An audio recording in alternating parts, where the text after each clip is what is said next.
चांदनी और 7 उजाले के रक्षक। चांदनी का जन्म और रहस्यमयी रानी। बहुत समय पहले आसमान की सीमाओं से परे एक राज्य था जिसका नाम था नूरगढ़। वो राज्य अपने चमकते महलों, चांदी के झरनों और आसमानी पेड़ों का। एक रात जब आसमान तारों से जगमगा रहा था, रानी के महल में एक बच्ची ने जन्म लिया। उसका चेहरा ऐसे चमक रहा था जैसे किसी ने चांद की रोशनी उसके दिल में रख दी हो। रानी ने उसका नाम रखा चांदनी हंसिया चांद। लेकिन हर रोशनी के साथ एक साया भी होता है।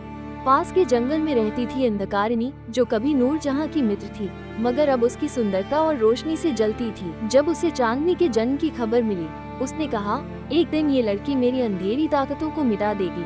और वो रानी नूरजहां घबरा गई। उन्होंने अपनी बेटी को बचाने के लिए उसे पहाड़ों के पार एक गुप्त घाटी में भेज दिया, जहाँ सिर्फ रोशनी और प्रार्थना का राज था। साल गुजर गए।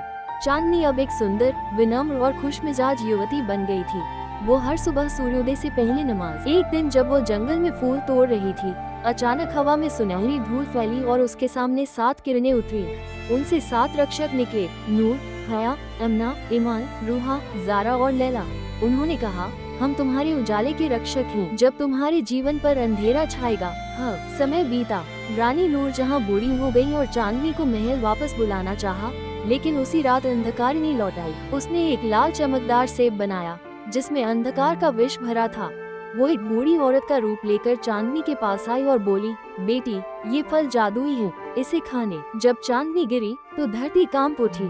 7 रक्षक तुरंत आए। उन्होंने अपने हाथ आसमान की ओर उठाए और बोले, हे उजाले के रचयिता, इस पवित्र आत्मा की रोशनी वापस लौटा दो।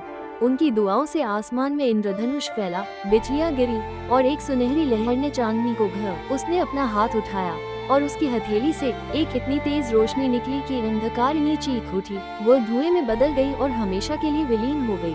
महल के दरवाजे फिर से खुले। रानी नूरजहां की आंखों में खुशी के आंसू थे। चांदनी को राज्य की रानी बनाया गया और 7 रक्षक उसके मंत्री बने। उसने सबको सिखाया, सच्ची सुंदरता चेहरे की नहीं, दिल की रोशनी में होती है। और उस दिन से नूरगढ़ में कभी अंधेरा। देखो, वो हमारी रानी चांदनी है, जो अब भी हमें रोशनी दे रही है।